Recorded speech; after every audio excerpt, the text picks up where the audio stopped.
우리는 때로 살아갈 때에 혼란스러운 순간을 맞이하게 됩니다.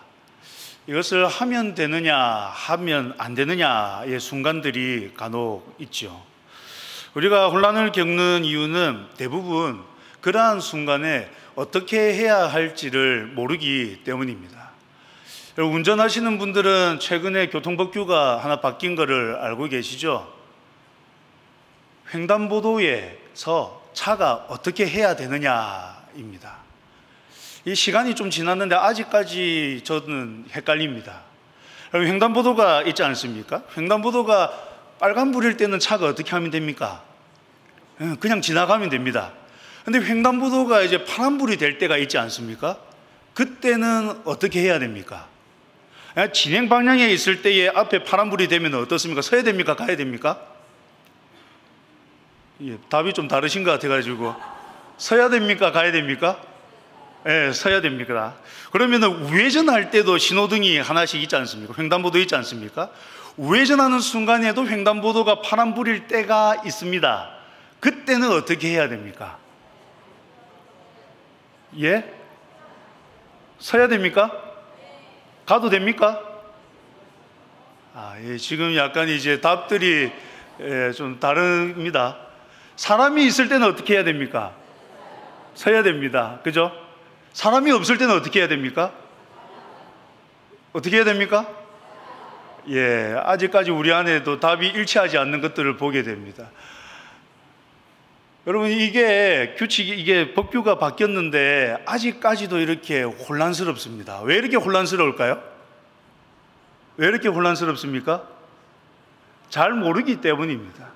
명확하게 어떻게 해야 되는지를 알면은 이렇게 혼란스러울 이유가 전혀 없습니다. 여기 앉아 계시는 운전하시는 모든 성도님들이 정확하게 다들 알고 계시면은 답이 하나로 딱 나왔을 것입니다. 근데 보니까 아직까지 이 교통법규가 우리한테 익숙하지 않으니까 어떻게 해야 되느냐가 이게 말이 조금씩 다른 걸 보게 됩니다. 이게 실제로 이 계도 기간 중에는 사실 경찰들도 조금 헷갈려 하고는 했었습니다. 이거를 계도를 해야 되는 건지 그냥 보내줘도 되는 건지 좀 헷갈려 하는 모습들이 뉴스에도 나오고 하는 것을 보았습니다. 이렇게 정확하게 알지 못할 때에 우리는 참 혼란스럽습니다. 근데 여러분, 이렇게 혼란스러운 일들이 신앙생활 가운데도 종종 있는 것을 보게 됩니다. 여러분, 진리에 대하여서는 우리는 어떻습니까? 명확합니다. 진리에 있어서는 우리가 절대 타협하지 않죠. 혹시 진리에 있어서 타협하시는 분 계십니까? 복음에 대하여서 그래 그것도 괜찮다라고 이야기하시는 분 아무도 없으시죠? 우리가 진리의 문제에 있어서만큼은 절대 타협하지 않습니다. 근데 여러분, 비진리, 비본질의 문제는 어떻습니까? 비본질의 문제에 있어서는 어떻습니까? 끝까지 주장하시는 편입니까? 아니면은 괜찮다, 그렇게 하자라고 하는 편이십니까? 1번? 2번? 1번이 되면 제일 좋은데 우리의 모습 가운데에는 2번의 모습도 나타난 것들을 보게 됩니다. 본질에 있어서는 절대 타협할 수 없습니다. 그러나 비본질의 문제에 있어서만큼은 우리는 어느 정도 관용하고 포용하는 자세를 취할 수 있어야 되는데 그렇지 않는 경우들이 종종 있는 것을 보게 됩니다. 그럼 혹시 아디아포라라는 말을 들어보셨습니까? 이것은 대수롭지 않은 것들이라는 헬라어입니다. 구원의 문제와 직결되지는 않고 개인의 판단과 양심, 자유에 맡기는 문제들을 가리켜서 아디아포라라고 합니다. 그러니까 이 아디아포라라는 문제들은 결국 본질의 문제가 아니라 비본질에 해당하는 문제들입니다. 그러한 이 비본질의 문제들이 우리 앞에 있을 때에 이러한 것에 있어서 어떻게 하느냐가 참 중요합니다. 오늘 우리는 이 본문의 말씀을 통해서 이러한 아디아포라의 문제들 가운데서 우리는 어떠한 입장을 취해야 하는지, 우리는 어떠한 기준을 가지고 살아가야 할지를 발견할 수 있게 되기를 바랍니다. 여러분, 우리가 먼저 기억해야 하는 것은 여러분, 우리는 자유자다라는 것을 기억해야 합니다. 사랑하는 성도 여러분, 우리는 그 무엇에도 얽매이지 않는 자유자입니다. 왜냐하면 하나님께서 죄의 종노릇 하던 우리를 구원해 주셨기 때문입니다. 하나님의 은혜로 우리는 구원받고 자유자가 되었습니다. 그래서 바울은 오늘 본문 23절에서 모든 것이 가나라고 하면서 우리에게 모든 것이 가능하다라는 전제로 이야기하고 있는 것을 보게 됩니다. 여러분, 그렇습니다. 우리는 모든 것을 할 수가 있습니다. 죄가 아니면 모든 것을 할 수가 있습니다. 죄의 문제는 다르지만은 죄를 짓지 않는 문제에 있어서는 얼마든지 다 할 수 있는 자유가 우리에게 주어졌습니다. 여러분, 하나님께서 우리에게 부여해 주신 이 자유는 그 누가 빼앗을 수 없는 자유입니다. 왜냐하면 예수님께서 이미 이 땅 가운데서 승리하셨기 때문이지요. 요한복음 16장 33절은 이렇게 이야기합니다. 이것을 너희에게 이르는 것은 너희로 내 안에서 평안을 누리게 함이라. 세상에서 너희가 환난을 당하나 담대하라. 내가 세상을 이기었노라. 예수님이 이미 승리하셨기 때문에 우리는 예수님과 연합된 자로서 이 땅 가운데에 자유자로, 승리자로 살아갑니다. 이 세상을 살아갈 때에 자유를 만끽하면서 승리자로 살아가는 것이죠. 그런데 오늘 말씀을 보시면 모든 것이 가나라고 하면서 말끝을 흐리고 있는 것을 발견하게 됩니다. 바울이 모든 것이 가나라고 하면서 이어서 말하는 것이 무엇입니까? 모든 것이 가나, 모든 것이 유익한 것이 아니요. 모든 것이 가나, 모든 것이 덕을 세우는 것은 아니다라고 이야기를 하고 있는 것이죠. 바울은 분명하게 우리가 자유자다라고 이야기를 했습니다. 우리는 모든 것을 할 수 있다라고 이야기를 했습니다. 근데 모든 것이 가다, 모든 것을 할 수 있다라고 이야기하는 가운데에 끝에 뭔가를 하나씩 덧붙이고 있는 것을 보게 됩니다. 모든 것을 할 수 있지만 그것이 다 유익한 것은 아니다라고 이야기를 합니다. 우리가 모든 것을 할 수 있지만 모든 것이 덕을 세우는 것도 아니다라고 이야기를 하고 있습니다. 우리는 모든 것을 할 수 있는 자유가 있습니다. 그러나 그냥 자유롭게 살아가도록 하면 좋겠는데 그렇게 두지를 않고 있는 것을 오늘 이 본문을 통해서 발견하게 되는 것이죠.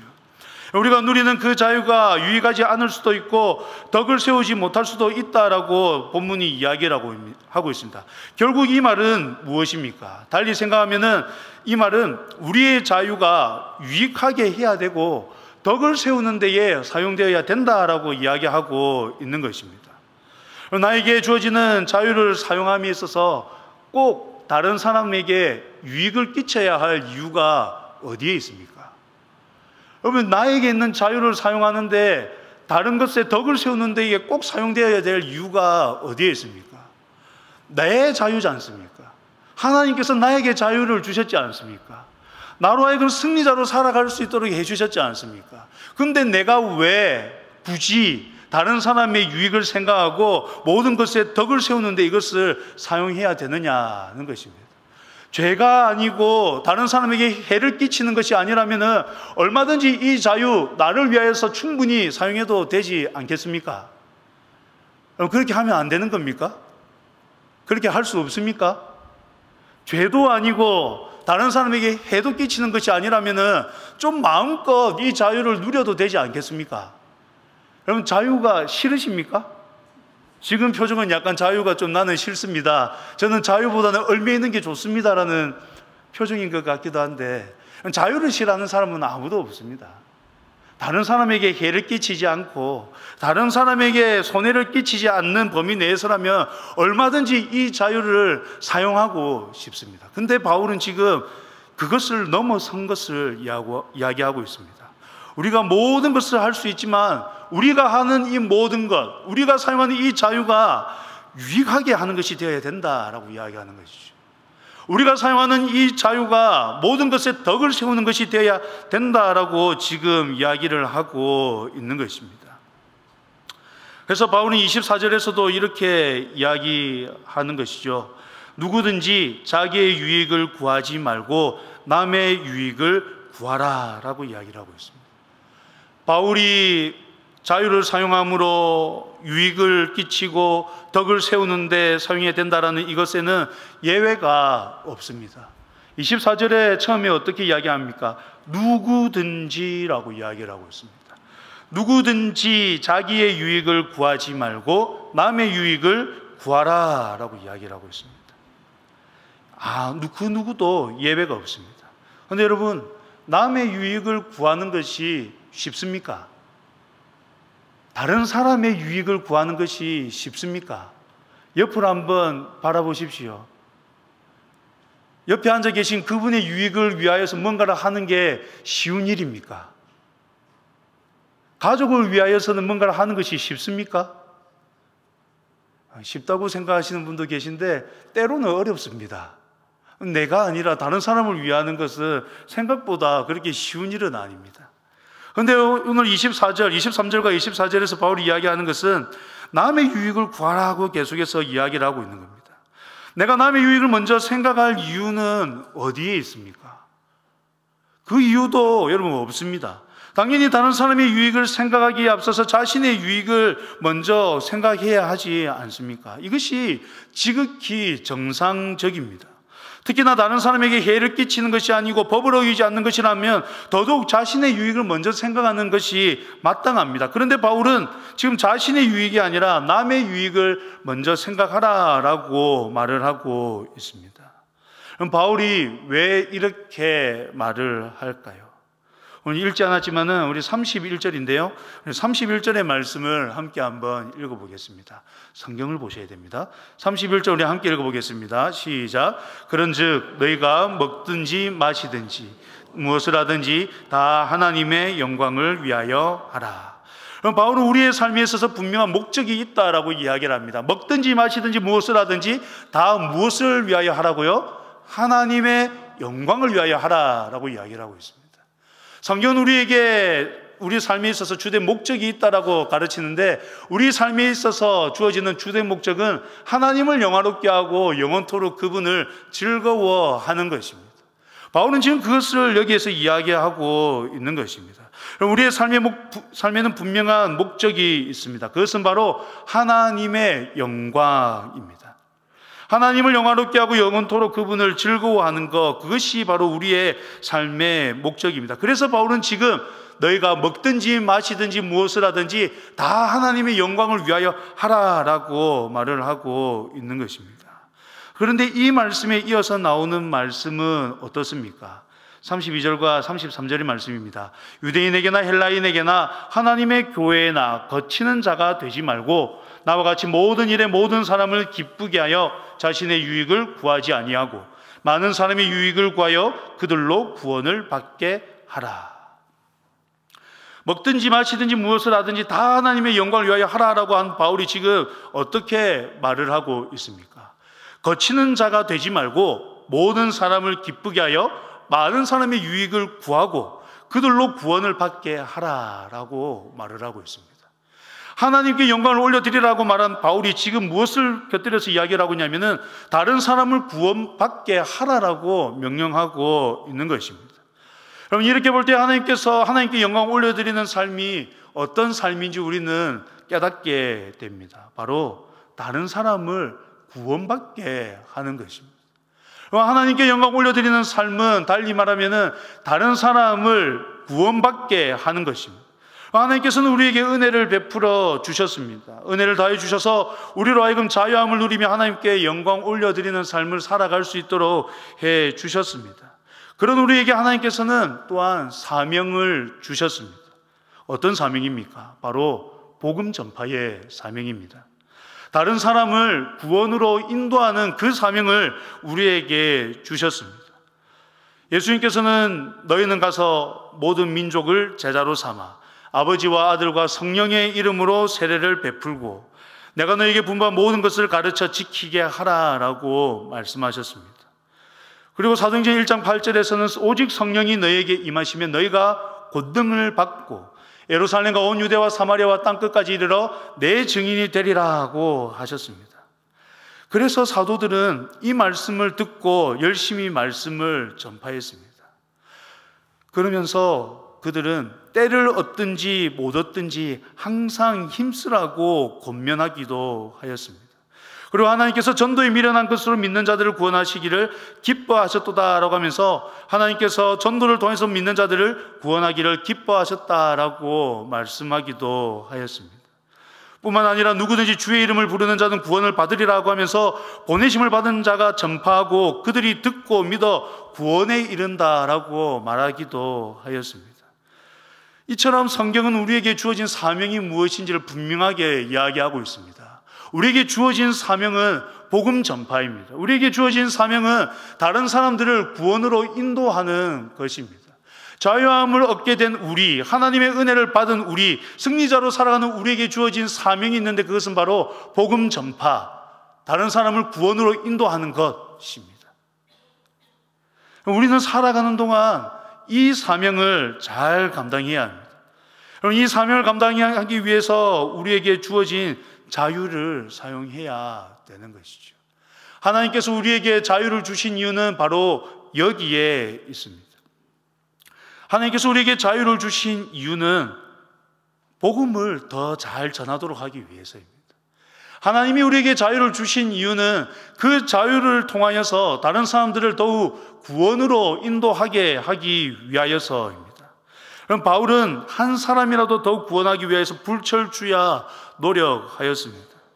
앞선 고린도전서 9장 19절에서는 이렇게 말을 하고 있습니다. 내가 모든 사람에게서 자유로우나 스스로 모든 사람에게 종이 된 것은 더 많은 사람을 얻고자 함이라. 바울은 이렇게 이야기하면서 유대인에게는 유대인같이, 율법 아래에 있는 자들에게는 율법 아래에 있는 자같이, 약한 자들에게는 약한 자와 같이 여러 사람들에게 여러 모습이 된 것은 아무쪼록 몇 사람이라도 더 구원하도록 하기 위해서다라고 말을 하고 있습니다. 바울은 빌립보서에서도 자신에게 유익하던 것을 다 해로 여긴다라고 하였습니다. 빌립보서 3장 7절부터 9절의 말씀인데 우리 함께 한번 읽어보겠습니다. 시작. 그러나 무엇이든지 내게 유익하던 것을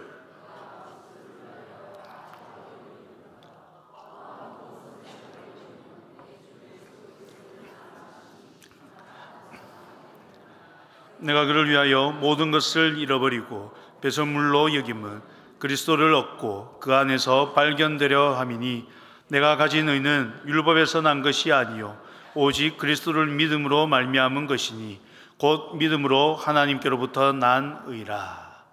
그럼 바울은 자신이 가지고 있던 것을 그리스도를 위하여 다 해로 여긴다라고 하였습니다. 바울이 이렇게 자신의 모든 것을 내려놓은 데에는 분명한 이유가 있습니다. 바로 복음을 전하기 위해서입니다. 다른 사람으로 하여금 구원을 얻도록 하기 위해서입니다. 그럼 바울은 철저히 한 영혼을 구하기 위해서 자신에게 있는 자유를 내려놓았습니다.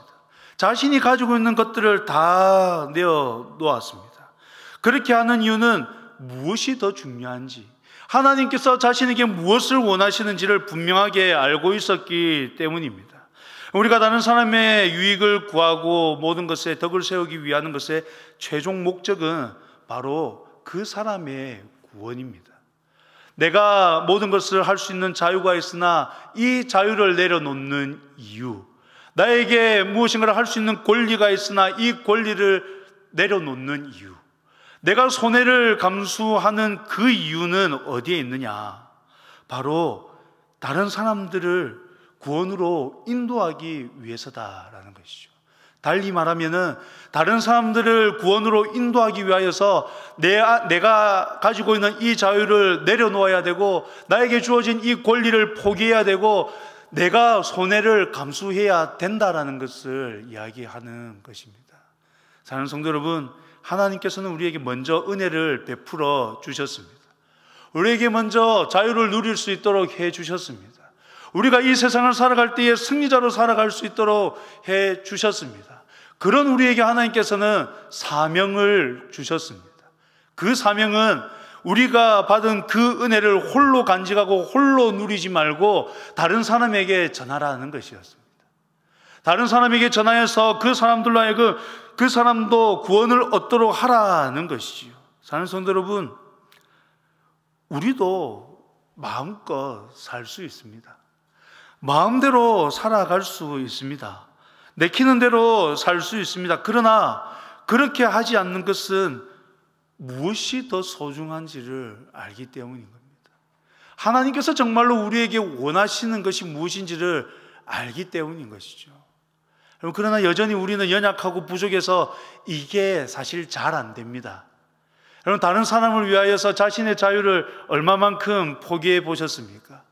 다른 사람의 유익을 위하여서, 덕을 세우기 위해서 자신이 가지고 있는 권리를 얼마만큼 포기해 보셨습니까? 얼만큼 손해를 감수해 보셨습니까? 정말 이거 잘 안 됩니다. 여러분, 잘 되십니까? 저는 아직 잘 안 되는 것 같습니다. 여전히 이 죄된 본성이 있고 여전히 연약한 자아가 있어가지고 그렇게 해야 되는 것을 알지만 때로는 올라옵니다. 때로는 내려놓고 포기해야 되는데 잘 안 됩니다. 그래서 주장하게 되고, 그래서 그 사람이 이야기하는 것을 꺾고 싶은 때들도 있습니다. 근데 오늘 말씀은 그러지 마라고 이야기를 합니다. 왜냐하면 그렇게 하는 것이 다른 사람을 구원으로 인도하는 데에 유익하지 않기 때문이라는 것이죠. 우리의 삶의 기준은 오직 하나님께 영광을 올려드리는 것이 되어야만 됩니다. 우리의 삶의 기준은 오직 다른 사람을 구원으로 인도하는 것에 맞추어져 있어야만 합니다. 여러분, 우리가 다른 사람들에게 맞추어 주는 것은 결단코 쉽지가 않습니다. 여러분, 자신의 권리를 포기하고 자유를 내어주고 또 손해를 감내하는 것은 결코 쉽지가 않지요. 다른 사람들에게 맞추어 주는 것은 정말로 쉬운 일이 아닙니다. 그렇게 할 때에 듣지 않아도 될 말을 들어야 할 때도 있고, 하지 않아도 될 일을 해야 할 때도 있습니다. 아니, 반대로 서스럼 없이 할 수 있는 일임에도 불구하고 하지 못할 때도 있습니다. 나는 내가 가진 자유로 자유롭게 살아갈 수 있는데 오히려 자유의 제약을 받으며 불편하게 살아갈 수도 있습니다. 그러나 여러분, 나의 조금의 이 불편함이 하나님의 영광을 나타내는 일이라면 어떻게 하시겠습니까? 내가 이렇게 나의 자유를 조금 제한하고 권리를 조금 포기하고 손해를 감내함으로 인하여서 믿지 아니하는 자들이 하나님께로 나올 수 있고 그들이 구원을 받을 수만 있다면 여러분 어떻게 하시겠습니까? 바울은 오늘 말씀의 끝에 나와 같이 모든 일에 모든 사람을 기쁘게 하여 자신의 유익을 구하지 아니하고 많은 사람의 유익을 구하여 그들로 구원을 받게 하라라고 하였습니다. 성경은 계속해서 이 사명을 우리에게 말해주고 있습니다. 사랑하는 성도 여러분, 하나님의 이 말씀을 마음에 깊이 새길 수 있기를 바랍니다. 내 삶의 기준으로 정할 수 있기를 바랍니다. 여러분, 내 삶은 어떻습니까? 내 삶은 전도지가 되고 있습니까? 내 삶은 많은 사람들을 옳은 대로 인도하는 데 사용되기에 적합합니까? 다른 사람들이 나를 볼 때에 저 사람을 바라보니 교회 가봐야겠구나. 저 사람을 바라보니, 저 사람의 삶을 보니 하나님이 살아계시는 것 같구나. 이러한 생각이 들도록 해야 되지 않겠습니까? 바라기는 여러분, 우리의 삶이 귀한 전도지가 되기를 바랍니다. 그리스도인으로 살아가는 우리에게 끊임없이 이야기하는 것이 착하게 살아라는 것입니다. 마태복음 5장에서 예수님이 하신 너희는 세상의 소금이다, 세상의 빛이다 하는 그 말씀 뒤에도 나오는 것이 그들로 너희 착한 행실을 보고 하늘에 계신 너희 아버지께 영광을 돌리게 하라는 말씀이었습니다. 뿐만 아니라 로마서 12장 18절도 이렇게 이야기합니다. 우리 함께 한번 읽어보겠습니다. 시작. 아무에게도 악을 악으로 갚지 말고 모든 사람 앞에서 선한 일을 도모하라. 할 수 있거든 너희로서는 모든 사람과 더불어 화목하라. 그럼 성경은 끊임없이 이러한 것들을 이야기해 주고 있습니다. 우리가 착한 행실을 해야 되고 우리가 모든 사람과 더불어 화목해야 되는 이유는 어디에 있습니까? 다른 사람들을 구원으로 인도하기 위해서입니다. 우리가 여러 가지의 삶의 문제들에 있어서 다른 사람의 유익을 구하며 덕을 세우기 위하여서 나의 자유를 내려놓고 권리를 포기하고 손해를 감내해야 되는 이유는 어디에 있습니까? 다른 사람들을 구원으로 인도하기 위해서입니다. 여러분, 우리는 어떠한 생각을 하면서 우리의 행동을 결정해야 되겠습니까? 우리는 우리의 삶의 기준으로 무엇을 삼아야 되겠습니까? 다른 사람에게 유익한가? 다른 사람에게 덕을 세우기에 적합한가? 내가 이렇게 하는 것이 과연 하나님께 영광이 되는가? 과연 내가 이렇게 하는 것이 그들로 구원을 받게 하기에 적합한가? 이 생각이, 이 질문들이 우리의 삶의 기준이 되어야만 됩니다. 아디와 포라, 쓸모없는 것들에 대하여서 굳이 답을 내려도 되지 않는 것들, 본질이 아닌 것들에 대하여서 우리는 이러한 기준으로 생각해야 된다는 것입니다. 어거스틴이 한 말 중에 이런 말이 있습니다. 본질에는 일치를, 비본질에는 관용을, 모든 것에 사랑을 이라는 말이 있습니다. 그럼 본질에서는 벗어날 수가 없습니다. 본질과는 일치해야지요. 비본질의 문제에서는 어떻게 해야 됩니까? 관용을 베풀라라고 이야기합니다. 그리고 이 모든 것에는 무엇을 더해야 됩니까? 사랑을 더해야 됩니다. 사랑으로 행해야 합니다. 우리가 이런 생각을 하며 행동하기 시작한다면 먼저는 우리의 삶이 변하게 될 것입니다. 우리의 삶이 참으로 하나님께서 기뻐하시는 삶으로 변화될 것입니다. 우리의 삶이 정말로 하나님께서 원하시는, 하나님께 영광을 올려드리는 삶이 될 것입니다. 우리가 이러한 생각을 하며 행동하기 시작을 한다면 믿는 자의 수가 우리를 통해서 날마다 더하는 것을 바라보게 될 것입니다. 바라기는 우리 울산교회 모든 성도님들이 자신을 내려놓고 오직 하나님의 뜻을 이루기 위하여서 더욱 열심을 내는 성도님들이 되기를 간절히 소망합니다. 하나님께서 이 일로 우리를 부르셨습니다. 하나님께서 허락하여 주신 그 자유를 다시 하나님께 내어드림으로 말미암아 하나님께서 우리에게 허락하신 그 사명을 잘 감당하며 나가시는 우리 모든 울산교회 성도님들이 되기를 간절히 소망합니다.